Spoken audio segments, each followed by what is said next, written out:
So I would love to start the talk with an actual confession. A little bit of drama to spice up the end of this event that separates you from the party.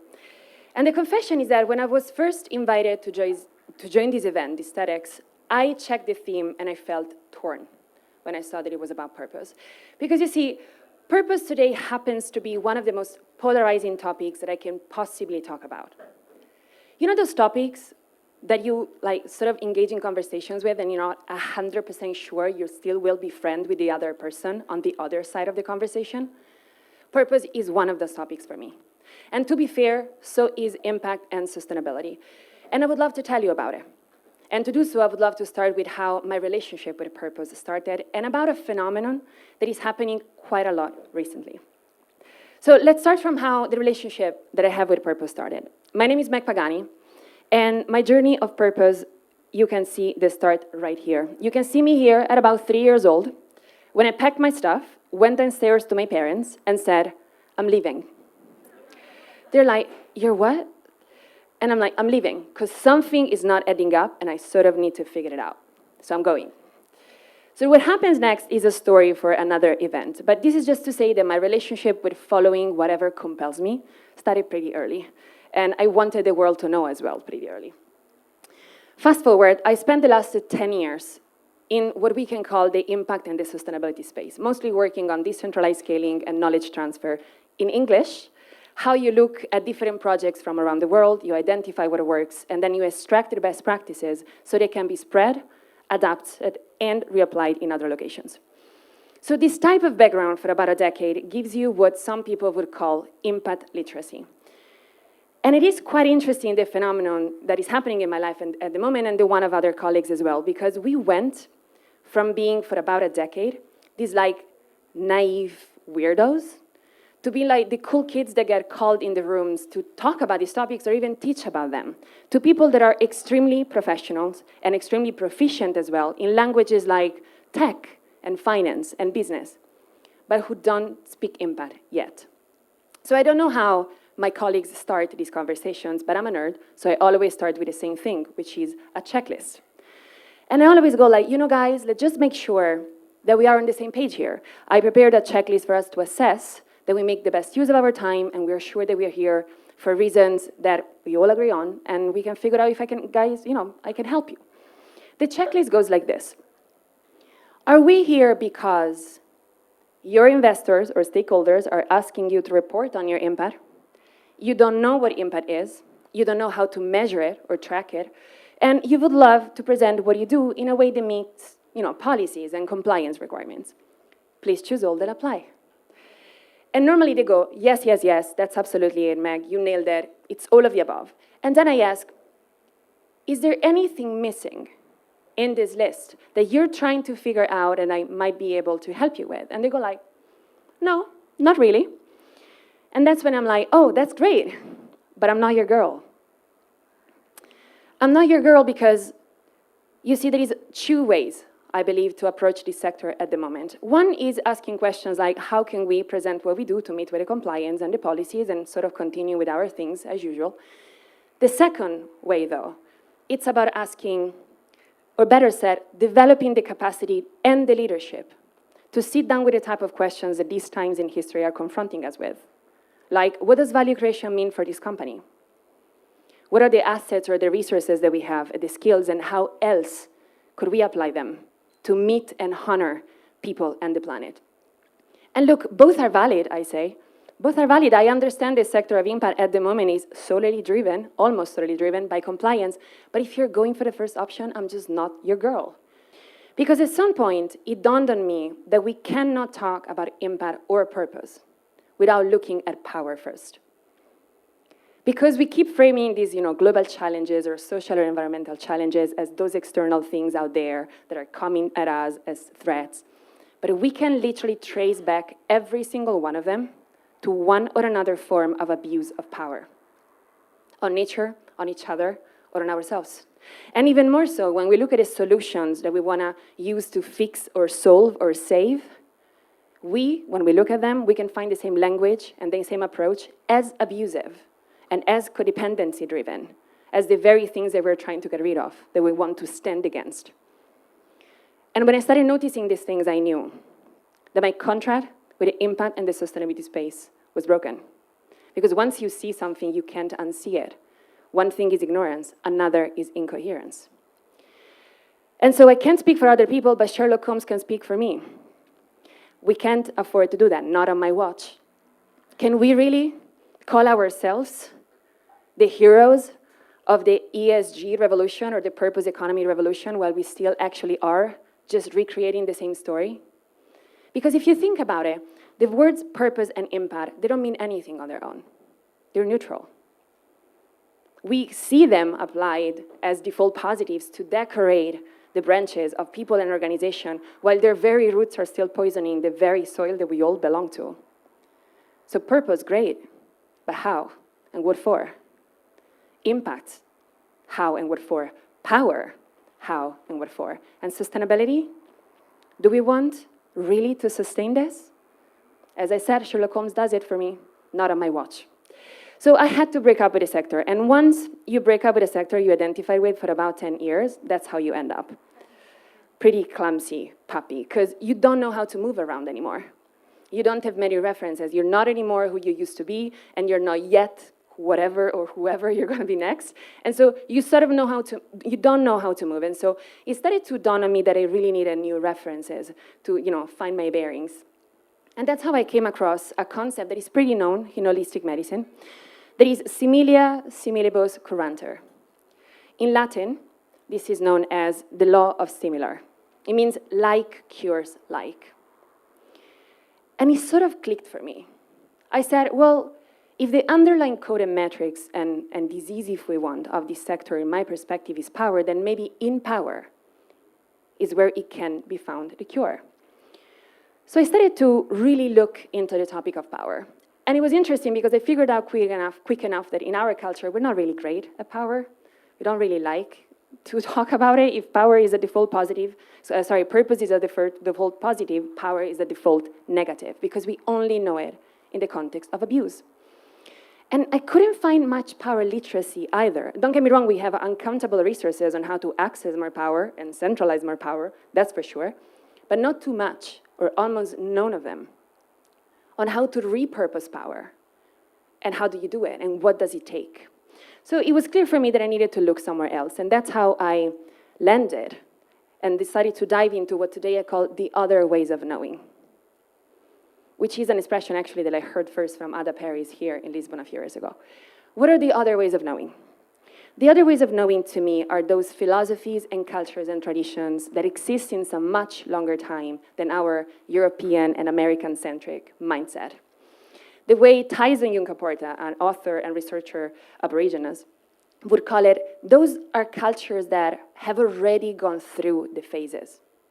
They already passed the phase of the obsession for accessing power and even the obsession for experimenting with it. The phase in which we get all cut up and addicted to see how far can we go, stretching and bending and breaking anything we lay our gaze on. And they even went further. They passed the phase in which they see that, yeah, we can go pretty far, stretching and bending and breaking, but do we want to? They already have learned that there is a very fundamental difference between generative power, life-giving, and degenerative, life-taking. They already know it's not about the what, but about the how and the what for. So I knew that if I wanted to find new language around power, that's where I needed to go.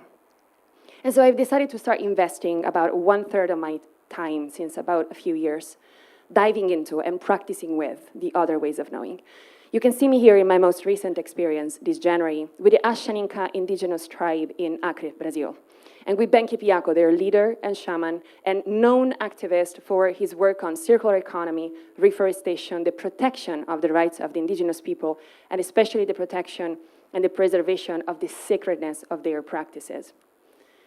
Diving into the other ways of knowing altered the very fibers of how I function on more levels than I can express. But it also gave me the language that I was looking for, because I'm still that girl. I will pack up my stuff, and I will go and figure it out, but I will also emerge on the other side of the process with tools and laws to be shared with others, because we have so much work to do. And so this is how I wanted to close my speech today, with tools and practical ways to apply all this. And when I started asking myself, how could I transmit to you some of this, I thought, well, our brain loves images, and so do I. And so I was reminded about the work of Jessica Dore. Jessica Dore is an author and researcher and social worker, and she uses myths and stories and traditional imagery or illustrations to work on behavioral psychology. It's incredible, check it out. And as I was going through her work, I was reminded of this particular image that she uses in a slightly different context, but that she uses in a way that was just perfect for expressing the laws that I wanted to share with you. In this case, this illustration that you see here is an illustration from Pamela Colman Smith. It's from the early 20th century, of a tarot deck or a playing card deck that re-emerged, someone would say, in Italy around 1410, 1450, in different cities in the pre-Renaissance. And the image is perfect because it is divided in 3 zones, which are about the tools that I would love to share with you today. So the first one is what I call the law of the chosen one. You can see in this image that there is a figure, we can assume for a second is a man, doesn't matter, that has a raised arm, that is pointing with a pergament to the sky, that is alive, there is life there is flowers, there is plants. This teaches us that we have the ability to connect to higher principles. And I call this the law of the chosen one because no one is the chosen one. Yet everybody is. Everybody has the capacity and the ability to work out their connection with the higher principles, whatever they chose it to be, hopefully healthy, hopefully life-giving, and to draw their wisdom, draw their power from those guiding principles. But remember, it does take discipline and devotion. We become disciples of those belief systems, and it's important that we're aware. And it takes a lot of work, like try to stay with your arm raised for about 5 minutes and then tell me if it's not hard.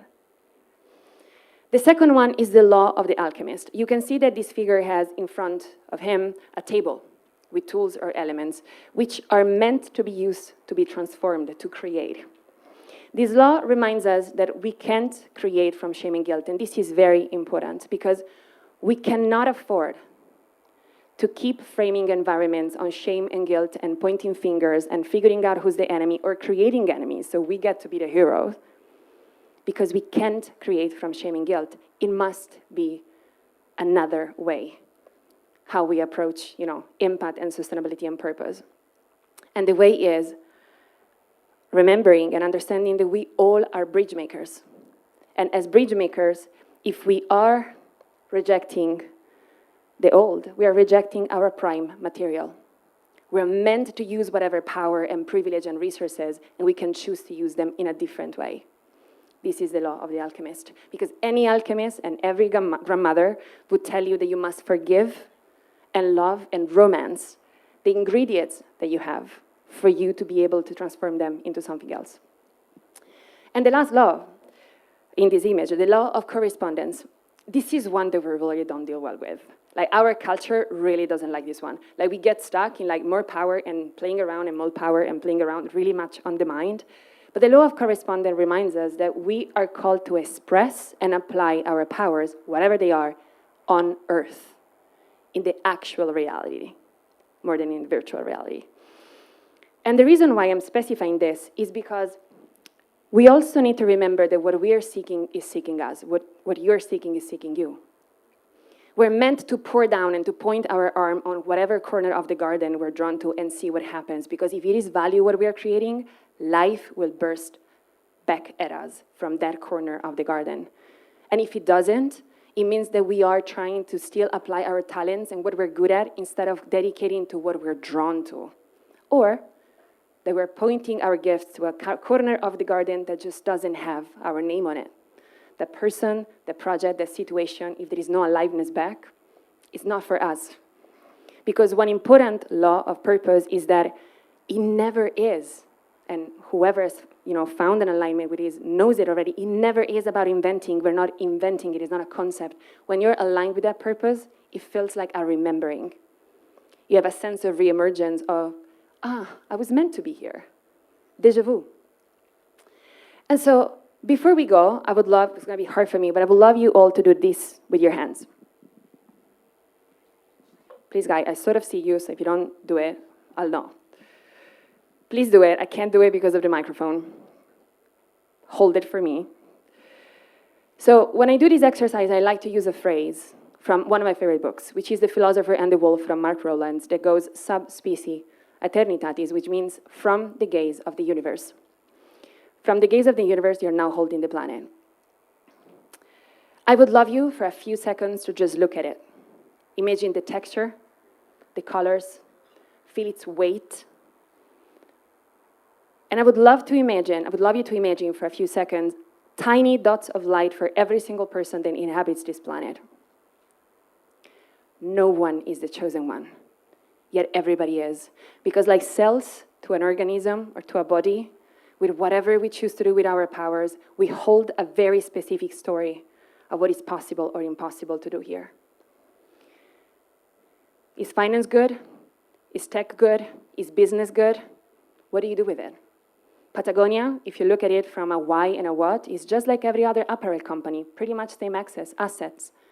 But it's the how and the what for that makes this company, the purpose company that we call it. And to conclude, really, one more tool and law that I wanted to leave you with, which is the law of kinship. This is the very law that makes me be here with you today. I owe everything to this law. The law of kinship is pretty simple, and it goes like this. So you need to know that anybody that at any point starts questioning how else can they apply their powers is afraid. It's very scared. Because they know that in order to cross that gate, there is going to be a price to pay, and the price is going to hurt, whichever that is for that person. So the law of kinship is one that reminds us, like Francis Weller would say, that it's great that you have a job, but you also carry medicine. And medicine, by definition, can only be used with one another in reciprocity. And so that we have tools and spells that we can use to be medicine for one another when we see someone struggling with that gate. So the next time that you see someone struggling with that gate, whoever that might be, that your hunch is telling you that might be what's going on, you can use this spell. I see you. I know what you're doing. It's scary, but it's also very important. And I can't speak for everybody, but I can speak for myself. I'm here, and I'm not going anywhere. I'm not going to be one of those prices you pay for crossing this gate. In fact, I will see you on the other side of the gate. Because if I'm seeing you now, it means that your how and what for and my how and what for is the same. So you're my kin. And I will see you on the other side of the gate. Because evidently we have a lot to do together. Try that next time you see someone at that gate. And remember, we can't talk about purpose without looking at our power first. It's not about the what, but the how and the what for. And there are always other ways of knowing. Thank you so much.